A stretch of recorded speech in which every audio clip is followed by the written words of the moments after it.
I'm here today with Valerie Brown, author of a new book from Broadleaf Books titled Hope Leans Forward, Braving Your Way Toward Simplicity, Awakening, and Peace. Valerie is a Buddhist Quaker Dharma teacher, facilitator, and executive coach. A former lawyer and lobbyist, she's co-director of Georgetown's Institute for Transformational Leadership, as well as founder and chief mindfulness officer of Lead Smart Coaching. She's an ordained Buddhist Dharma teacher in the Plum Village tradition, founded by Thich Nhat Hanh, and is a certified Kundalini yoga teacher. In her leadership development and mindfulness practice, she focuses on diversity, social equity, and inclusion. Valerie is an award-winning author whose books include The Road That Teaches and The Mindful School Leader with Kristen Olson. Valerie leads an annual pilgrimage to El Camino de Santiago, Spain, to celebrate the power of sacred places. She holds a Juris Doctor from Howard University School of Law, Master of Arts from Miami University of Ohio, and a Bachelor of Arts degree from City University of New York. Valerie tends a lively perennial home garden in one of my personal favorite towns, New Hope, Pennsylvania. You can learn more about Valerie at valeriebrown.us. So Valerie, thanks so much for joining us. Congratulations on all you've accomplished. Oh, Brian, thank you so much.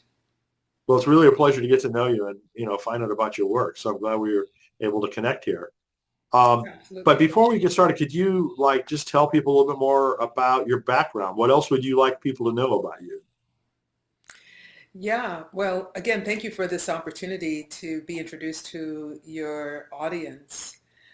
So I would say that I was a closet meditator. So for those folks who are out there who have a lot of doubt or fidgety or say, oh, there's no way I can meditate, I would say I hear you. For many years, as an attorney, as a lobbyist in a very high-powered, high-pressure career, as a lobbyist and a lawyer representing lawyers and college presidents and boards, I hid my meditation practice. I felt that I was not going to be taken seriously. And actually, many times I felt that I just didn't have the time, quite frankly, to spend 15, 20, 30 minutes in sitting meditation. And and so I began to practice meditation uh, on the go, meaning I began to practice mindfulness, which is being aware in the present moment of my actions, my thoughts, my words, how I was standing, how I was sitting, the conversations that I was having.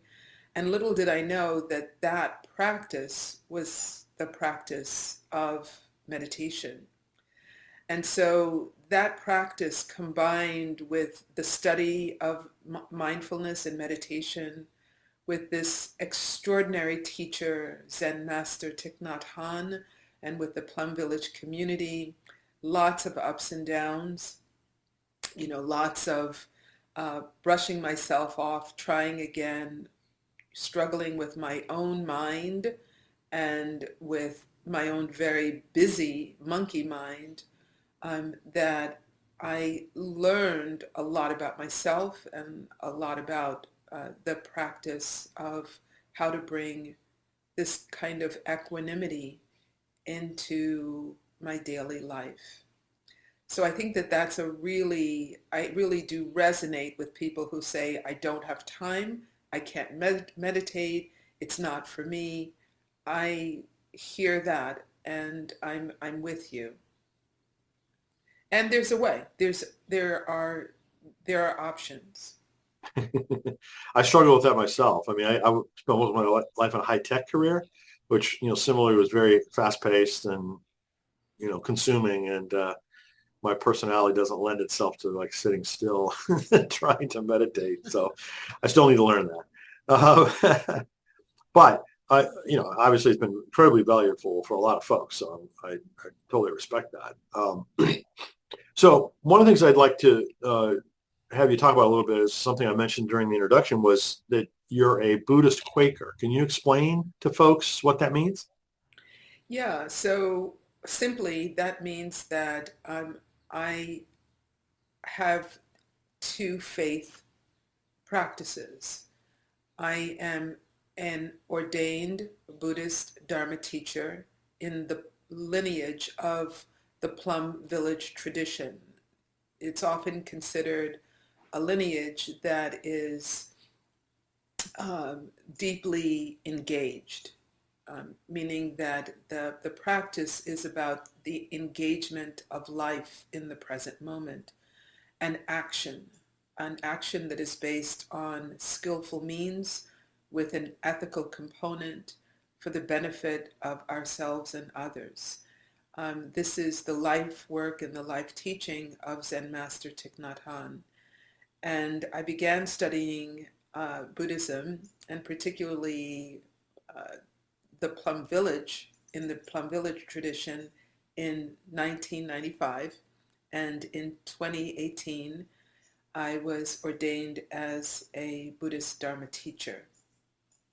I'm also a member of the Religious Society of Friends, Quakers, and I became a member of the Society of Friends about 20 years ago.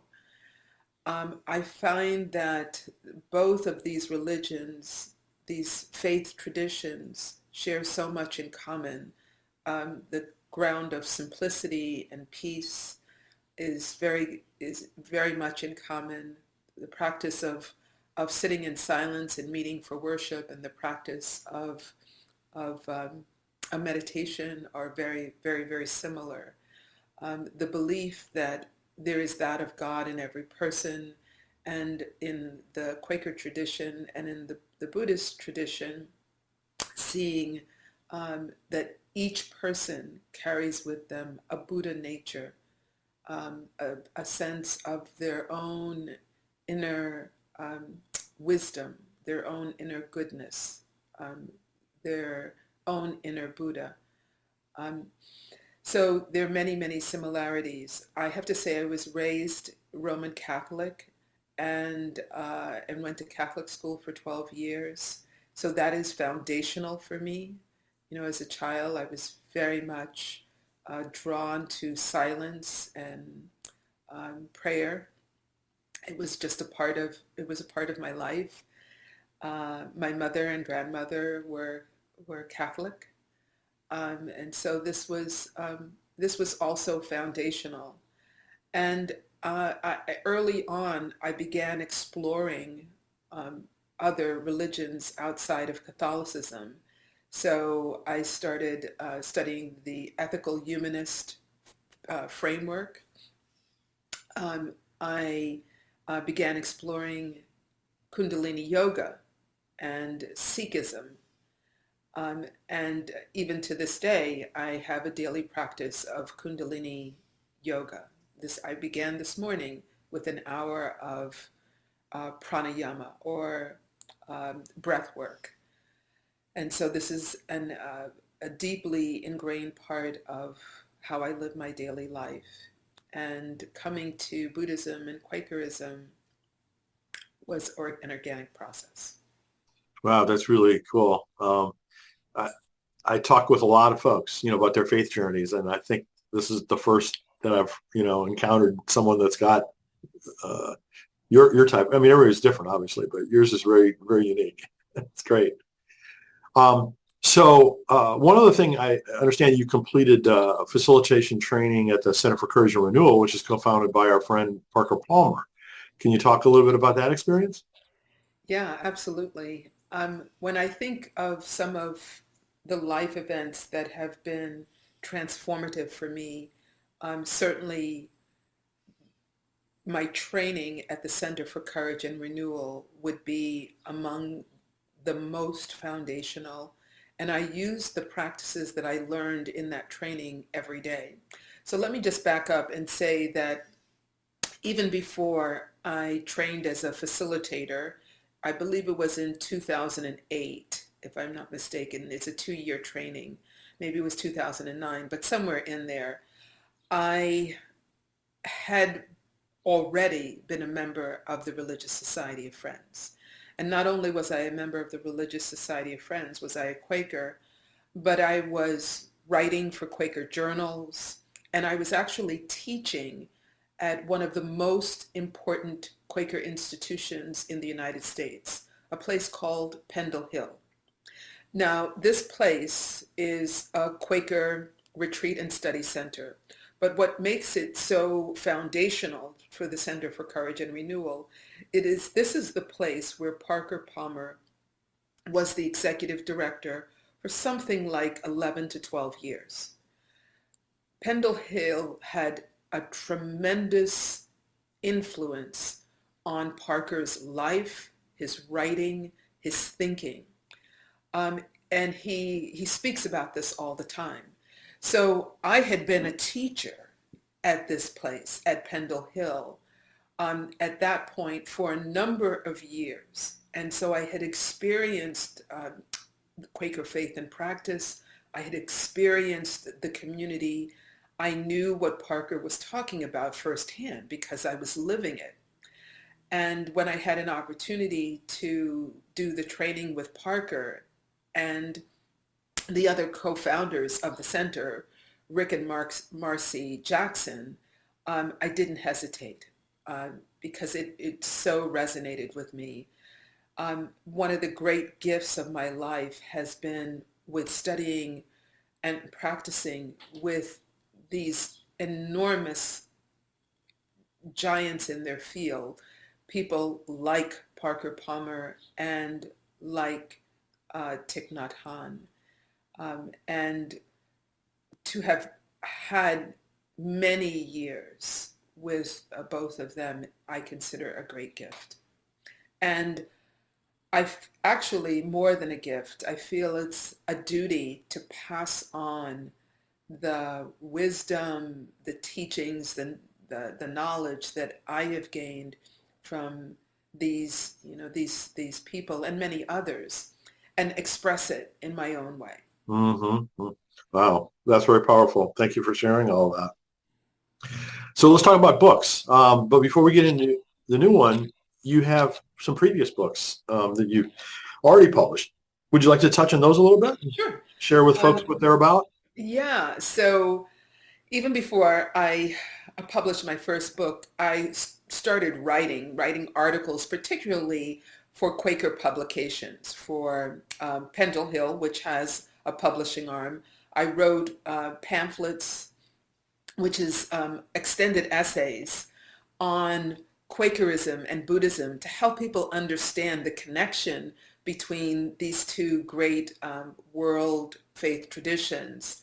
And so I'd write about silence and write about reflection and discernment. And so it came very natural for me to write my first book, which was published by the Religious Society of Friends. And that was on pilgrimage, the road that teaches, and is the name of the book. And both Thich Nhat Hanh and Parker endorsed the book, and that was incredibly meaningful for me. What I would say is that book was about what I had been experiencing. I was taking off on these pilgrimages throughout the world to try to help me figure out my life. And I realized at some point in time along the way, well, maybe not everybody goes to Dharamsala. Maybe not everyone goes to Machu Picchu. Maybe not everyone takes a pilgrimage in Japan. And that maybe I can offer some insight to readers. And so that was my first book. My second book was based largely on the work that I had been doing as a meditation teacher and studying and practicing mindfulness, and specifically from my work with Parker and my study with Thich Nhat Hanh. The book that came out of that was The Mindful School Leader. So I was working as an executive coach and working with many school leaders all over the country. And I'd hear the same thing over and over again. Oh, we want mindfulness for our students. Oh, we want mindfulness for our teachers. And then I'd say, well, what about you, school leader? Or what about you, head of school? Or what about you, board member? And they say, well, I'm too busy. And and so I just realized this is a huge gap. We need mindful school leaders as much as we need mindful students. And because this is all interconnected, one is going to affect the other. And so that second book was grew out of that experience. And then finally, um, the book that I've written on hope, Hope Leans Forward, that was actually a book that I would have preferred not to write. you know, it grew out of the uh, Mm. the Black Lives Matter movement. It grew out of my own personal crisis. So many, many, many things. Wow. So tell us more about that book. Kind of who would you say it's most intended for? It's for, I would say, for anyone who has experienced grief or loss or is in transition in their life, whether it's a job transition or a relationship transition. So in the book, I talk about the losses and the kind of cascade actually of losses and griefs that I experienced, and and the transitions. My transition from being a type A lawyer, lobbyist, to being a Dharma teacher, and how I made that transition and what had to change within me in order for that to happen. Mm. Mm. So in the book's description, it says it's an answer to the question, where is hope now? And so how would you answer that question? Well, sometimes, especially in the midst of a global pandemic with gun violence, um, the opioid epidemic, and so many crises like climate crisis, multiple catastrophes, hope doesn't seem like, at your fingertips, right? I mean, it's like the first thing that comes to mind isn't hope and joy. Or maybe it is, but it can feel very distant. But it's exactly at these times um, that I think that we have to cultivate, and I mean cultivate, like you would cultivate a garden, a sense of hope. And hope not as in wishful thinking hope, but hope that is grounded in our values, in service to others, in what is most meaningful in our lives, and then taking skillful action. So we often think that hope is this thing out there, like uh, kind of what Emily Dickinson wrote about. Hope is a thing with feathers, like it's this ephemeral thing out there. I just wish on it. And what I'm suggesting is that hope is based on values, on wisdom, on action, and on skillful means. Mm, very cool.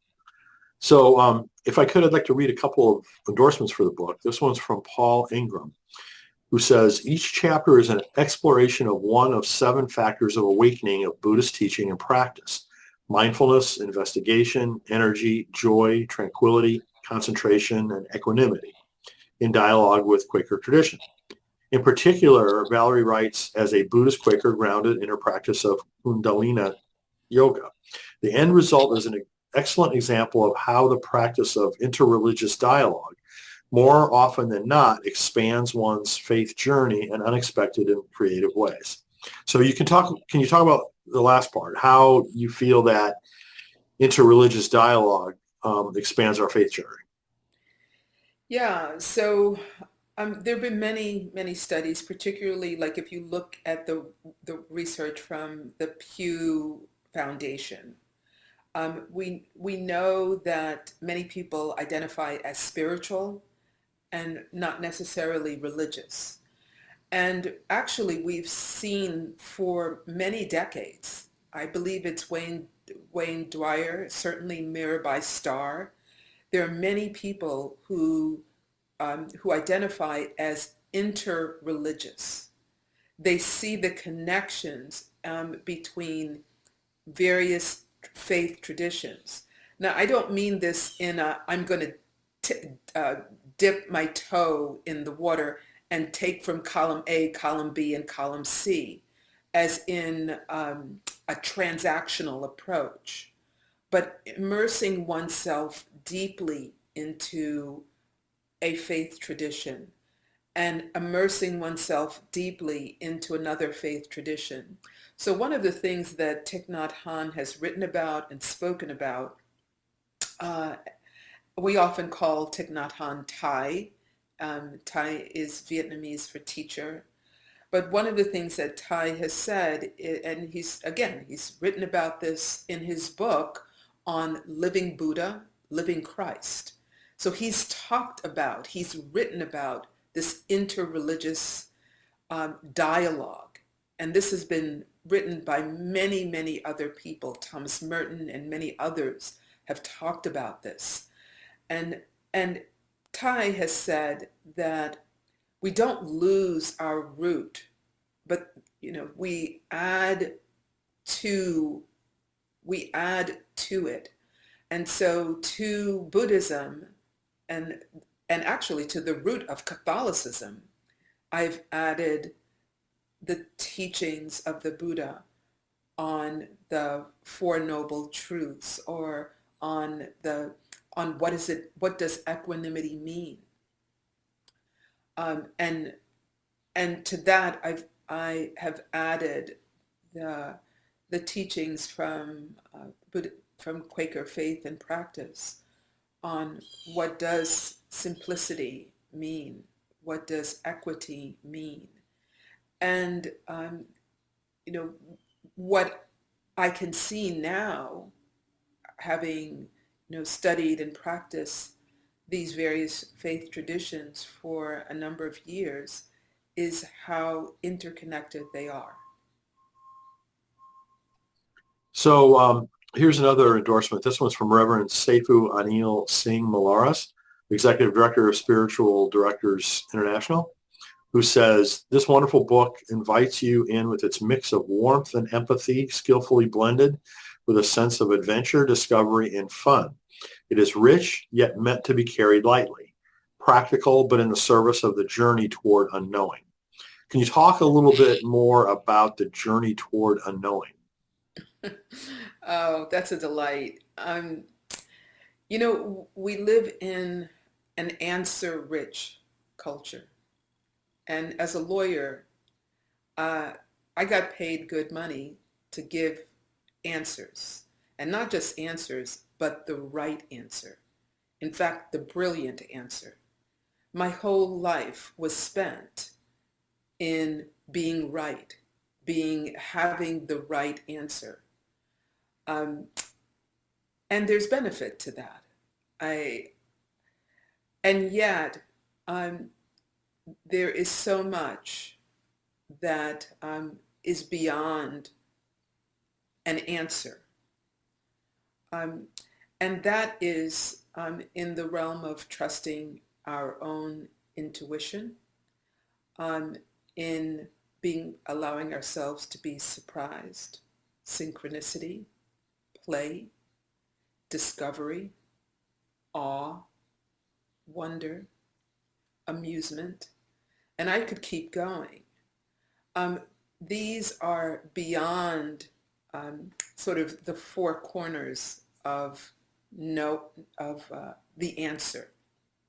The answer is a box, actually. And so when we are in a spaciousness of not knowing, that's a space of great curiosity where anything is possible. And so that's a space that's wide open. And it's not to say that the answer is right or it's wrong, but it can feel very constricted, very binary. And so my practice, and one of the things that Ty has often said to us, is to ask ourselves a very important question every day. And that is, are you sure? Are you sure? And it's not to throw confusion and doubt, but it's actually um, to create space in our way of thinking and a dash of humility. So many of the things that you're talking about are also things that Frederick Buechner wrote about. I worked for Frederick Buechner before I started some of my own businesses, and one of them quotes that I will try to remember was basically anything that's really important you can't prove. It was some. I think one of the students had asked us like, "Can you prove, about this Christianity stuff?" You know, I think that was his answer. Anything that really matters can't be proven. But anyway, so what would you say are your biggest hopes for this new book? I would really love to get this out to as many people as possible, particularly at this crucial time of the pre-order of the book. The book is going to be published on November 8th and be available on November 8th. And right now, we're in a crucial time where people can pre-order the book. When the book is pre-ordered now, you can submit on my website, valeriebrown.us, a receipt, and you'll get a free e-journal and a 20-minute guided meditation that comes with every pre-order purchase. But what I would say here is that in the book industry, as you know, there are very few voices like mine. Mm-hmm. And if we are going to create the society that is diverse and equitable and where all voices are welcome, we need to support people who are speaking in this way. And so pre-ordering the book now sends a message to publishers, print this book and print more of the books, which then creates an opening for other voices like mine. Yes, So I think that's very, very critical. absolutely, absolutely. And usually when I do these interviews, they're much closer to the actual release date of the book, and in this case, it's well in advance. So I'm glad that we're doing it, this way because of that very reason. Absolutely. So, So that is my hope, is that in pre-order we'll get the word out, and that there's still several months before the book is published, and just get as many pre-orders as we can. yes, yes. So I know you're in the midst of, the launch for this, and it's a very important activity. But is there anything you can talk about yet in terms of any future projects, whether it's book related or other kinds of projects? Yeah, so I have lots of speaking engagements coming up, as you might suspect. This month, I'm going to be at the San Francisco Zen Center, Hmm. virtually talking, that's September 24th, talking about the book. And all of my events are posted on my website, valeriebrown.us. And so you can find me there or on social media. Again, all of my social media links are on my website. So please do follow me there. But I already have another book that I'm thinking about, and again, that grew out of so much of the discussion that I've been hearing about how to address injustice in the world, whether it's climate injustice or racial or social equity injustice, whatever the injustice we see, food injustices, whatever that may be, but how to do that without hating the other side, Hmm. without othering the other side. And again, this has been the great gift of the teaching from Thich Nhat Hanh and from Parker about how to do this. Hmm. I speak about this somewhat in the book, but I'm planning to write an entire book on how that can be done. Excellent. That sounds really an important book. So we'll look forward to that. So again, the title of Valerie's upcoming book releases in November is called Hope Leans Forward, Braving Your Way Towards Simplicity, Awakening, and Peace. And as Valerie mentioned, you can learn all about her work at valeriebrown.us. So Valerie, thank you so much for joining us, and thanks for all the work that you've done. You really shed a light, I think, for many of us to follow. So I really appreciate learning about all of that.